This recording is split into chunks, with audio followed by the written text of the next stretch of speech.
Some people who migrate never return to live in their homeland. What is the experience like for them? I moved to the UK in 2000, so about 15 years ago, from India. I was born and bred in South India in a place called Kerala, lovely place.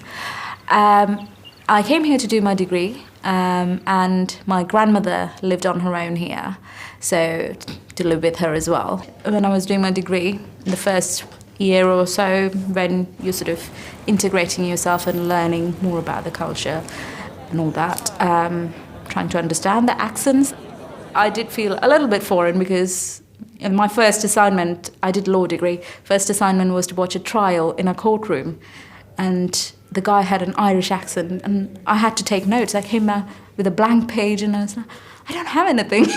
I'm sorry, I don't understand that.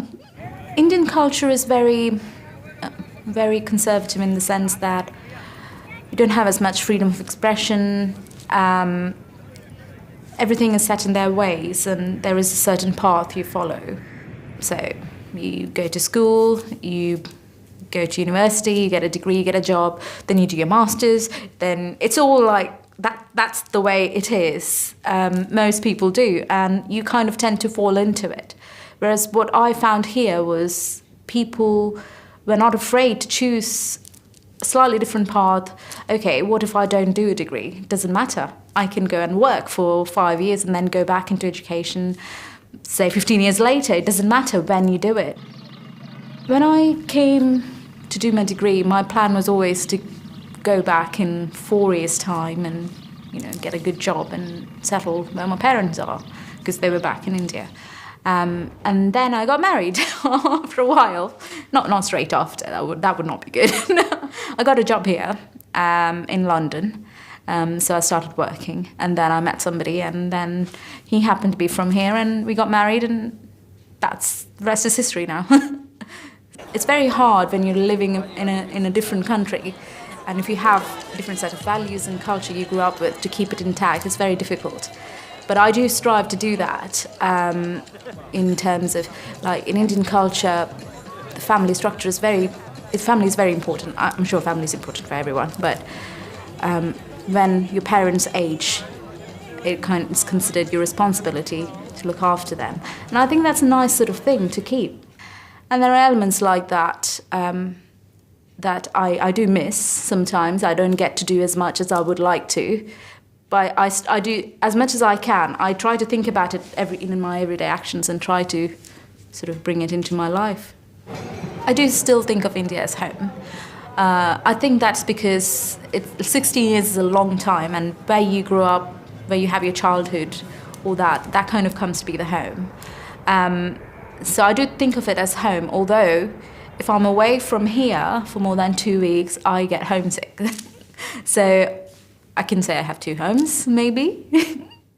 For me, it's interesting because I was born in England and my mother was Irish, so she did exactly what I'm doing now, in that she moved to England in 1984, always intended to move back, but didn't move back until 1997, so stayed there for quite a long time, but did make the move back. Personally, I always imagined that I'd move back. It's home, I suppose. But the reason I moved was mainly economic. It's very difficult to get the kind of job I have now in Ireland.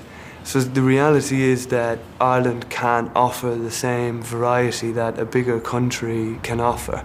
And no matter how economically successful it is, that will always be the case. It's a country of 4.5 million people. Emigration is a part of Irish culture. It's in our literature, in our famous songs, and it's something people talk about a lot. There's a famous quote about, no longer shall our children be raised like our cattle for export. That's a paraphrase, but that is essentially what's happened for the last century at least. Yeah, being Irish is a strange one because it's a small country that has a big brand. A lot of people know something about Ireland, even if they know very little about the actual country. The first thing you'll hear is usually the Irish pub. Then you might hear something about singing, and then you might hear footballers like Roy Keane or Robbie Keane. So when an Irish person goes abroad, they're usually met with this brand, and in a way it's a good thing. People tend to warm to you quickly, but that can also be difficult because people have a cartoonish view of Ireland which has little or nothing to do with the reality. So often you have to break through the cartoon-like identity to actually communicate what being Irish is.